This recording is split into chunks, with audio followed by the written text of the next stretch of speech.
Are you suffering from chronic pain, specifically in your pelvic region?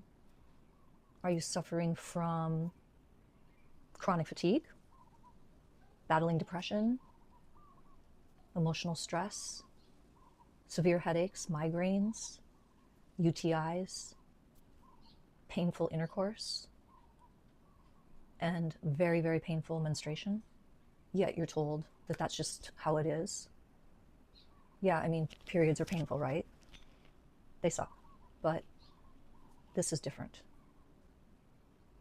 Have you had to skip work, call out sick, skip school? Because this can start as soon as you start your periods. So very young. Unable to go to school, you're down for days on your period. You got to change your social calendar, unable to keep dates, keep physical activities, sports, you name it, anything social. And I can bet that a lot of you have ended up, if not once, but multiple times in the ER and been told that you just had a ruptured cyst and that you need to go home and go see your gynecologist. That, my friends, is 800 million women worldwide that are suffering from these symptoms. And that's a very conservative number. 800 million to 1.2 billion women worldwide are suffering. And the majority of these women go undiagnosed. I've been a registered nurse for 20 years, and I have always been very curious about health and nutrition. I'm super athletic. I still run, I still surf. Just always curious. So outside of just being a medical profession, I've always looked all into the naturopath world, done acupuncture, Reiki, sound healing. I mean, you name it. I mean, just, holistically, there's a time and a place for everything. And so I have been through my own personal health journey as of late, and through going through my personal health journey, which would be menopause and postmenopause, and reflecting back and looking back to where it all started, which is like a blur. It's so ambiguous where these things start. And there was all kinds of signals and little things, but your life's crazy, it's busy, and you miss the signals. So looking back, I had red flags go up because I had a dear friend who was experiencing all of these symptoms I just described.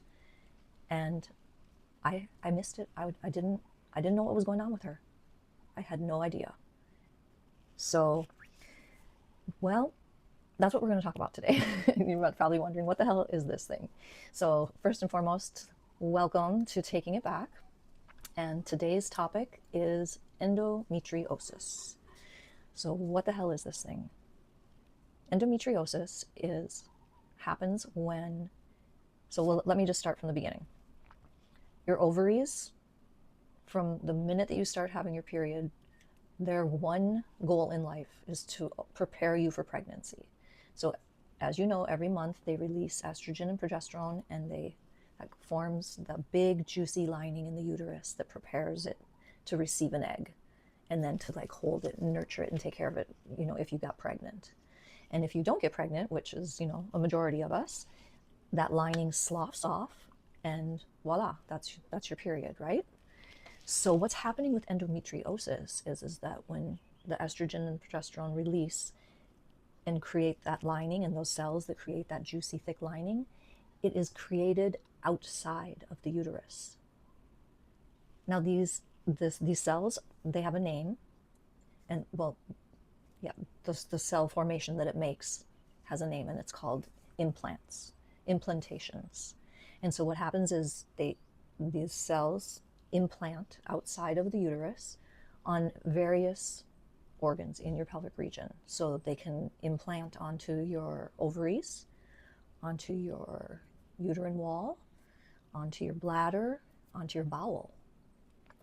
And so what happens is now they've been created outside where they should not be, and here comes the time of the month for the shedding. So it starts to bleed, but it's bleeding outside of the uterus. So now blood is an irritant. So that causes a lot of pain, as well as it triggers the inflammation process. And inflammation causes pain as well. So you have that going on. So you have your implants, and they're growing in the wrong place, and then they're bleeding and creating an inflammatory response. And there's that part. The secondary consequence to the implants is that there's these things called adhesions. Now, adhesions are synonymous with scar tissue, and they form as the healing response to the inflammation. Scar tissue, right? You gash your leg out open on reef, and you heal, but you have like that hard fibrous scar tissue that's left. And sometimes you can massage it out if you really know what you're doing, and pay attention and massage it, and then you don't get that hard fibrous scar tissue. But you don't know that this is happening on the inside of you, and you can't go in there and massage it and get rid of it. So you have these adhesions. So over time, so the other really rough part of this is that the more that this is happening, the inflammatory process is triggering the estrogen to release more and more and more. So it's like a proliferation. It's causing rapid growth. And these are implanting wherever they like to be. They can be anywhere in your pelvic region. And so over time, obviously it's getting worse and worse. So you're going to have symptoms that are going to come up. So you're going to talk to your parents, or you're going to talk to your friends, or you're an older person, that's in their 20s or 30s, and you're just going to go to the gynecologist. And these symptoms are, I don't know why, but they are often dismissed. They're trivialized. And unfortunately, the gynecological system just is a two-pronged approach, basically. What they do is you come in, like, just think about it. Like, think when you're 14 or 15 and you start your periods and you have like really painful periods, and you tell your mom and your whoever is your caretaker, and you go to the gyno, and what do they give you? They give you birth control, right? So this is what the two-pronged approach is to gynecology, is they either throw birth control at you for whatever maybe your symptoms, or they give you antibiotics. So because those adhesions I spoke about, over time they're getting stronger and stronger, and they're getting all around your whole pelvic region.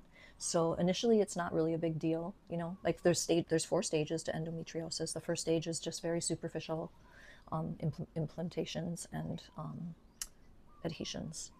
Second stage is they're going a little deeper into the tissue, and then third and fourth is where those adhesions are getting so bad that they're actually like becoming like glue inside your pelvic region and are pushing your organs together. Like a very classic finding for stage 4 is the ovaries are kissing, if it's found on imaging, if you end up going and getting a good sonographer.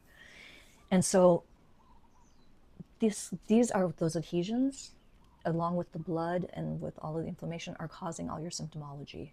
And the thing that's so tricky about endometriosis is because can go on to all of the different areas in your pelvic region and in the bowel, that they cause a different presentation, right? So if it's on your bladder and there's adhesions and implantations and adhesions, thus adhesions, right? If you have an implantation, you have an adhesion, and it's on the bladder, this is the woman, the girl, that has constant UTI symptoms because you've got pressure on the bladder.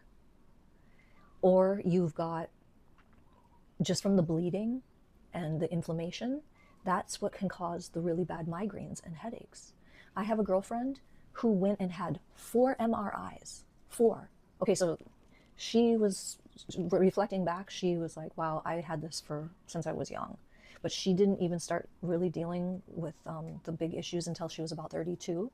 But when she was 25, she went and she was having these fierce headaches and these migraines, and had 4 MRIs, and on the 5th one, the doctor refused to give her the MRI. But they were from the endometriosis because of that inflammation process. Just like it hurts inside your body and you ache when you have inflammation, it hurts. It can go to your brain and the vascular system there, and just be like, so. And it's also the hormones. Like for me, I started on a hormone replacement therapy because I'm older, and I'm told you about the menopause briefly.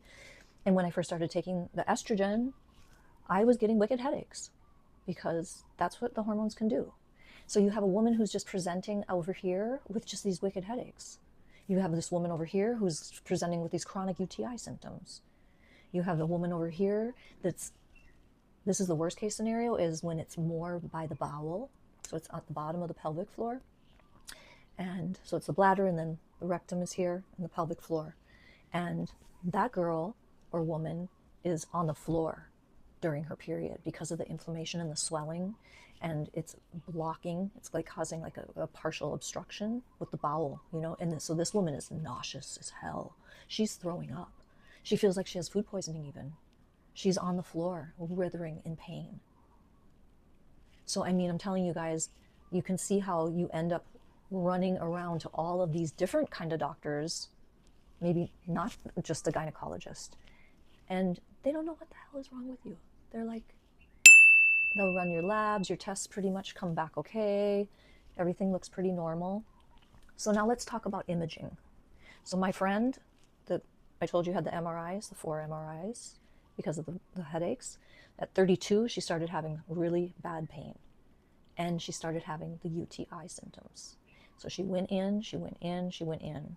They gave her antibiotics after antibiotics after antibiotics, and she wasn't even testing. The cultures were not even positive for a UTI. That's another big hallmark, you guys, is you go in for UTI and you do a urine culture and it doesn't come back positive. Something is up. Hello? I mean, you don't just keep taking antibiotics. So she goes through that, and then that went on for a year. She was taking course after course after course of different biotics. They just threw different kinds of antibiotics at her over the course of a year, even with negative urine cultures. And finally, they did an ultrasound, because you guys are like, hey, what the heck, where's the imaging coming into this? They do an ultrasound, and it came back normal. They did not pick up anything. Not that they were looking for endometriosis to begin with, but they did not find anything. Why don't they find anything? First of all, you need to be a very skilled sonographer to pick up endometriosis on an ultrasound.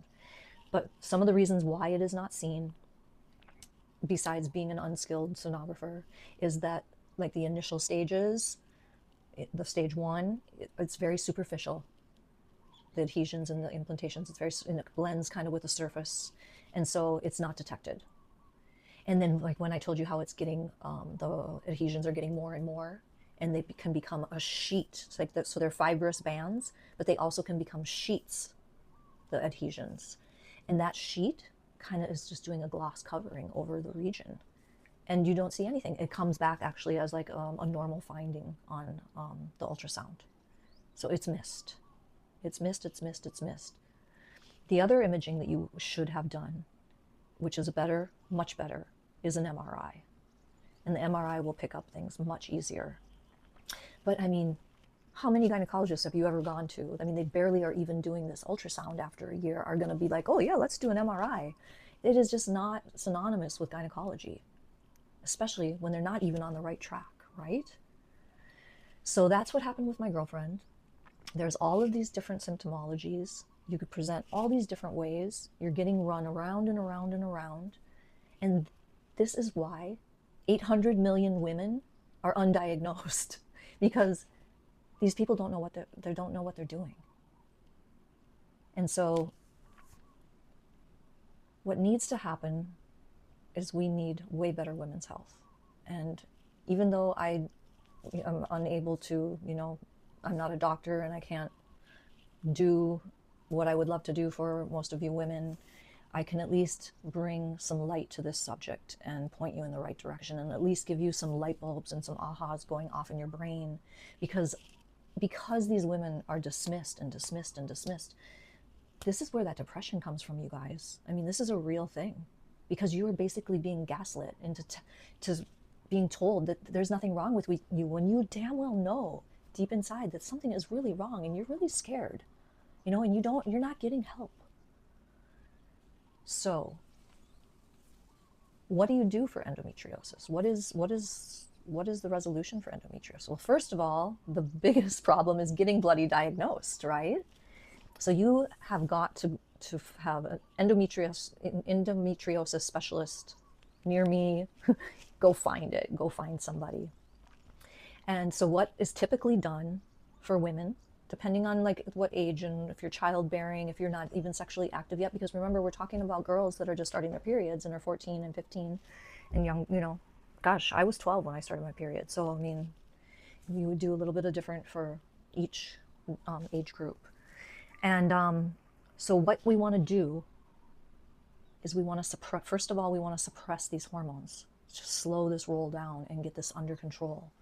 So you will do a suppression of the estrogen, because that's the big culprit. That's the one that's causing the most of the proliferation and the growth of those cells. And then what you want to take is, along with a suppressant of estrogen, is a progesterone, because that's going to help relax all of the pelvic region and counter the estrogen. But as well, it will, I mean, the adhesions are the adhesions, and there's nothing you can really do to until you do a surgery. But the progesterone will help. So typically what they will do is put a girl on, what is the drug? Mifebrin is the drug, and progesterone. So one is to suppress the estrogen, and one is to bring in the progesterone to counter. And then, depending on your age, depending on what's going on with you, what stage it's at, because the stage is going to determine how many adhesions are in there, you guys, how much scar tissue is in there. And so, say you're a young lady and you want a family and you want to have children. So that's what's so dangerous about this, is that the scar tissue is damaging your tubes and thus your eggs.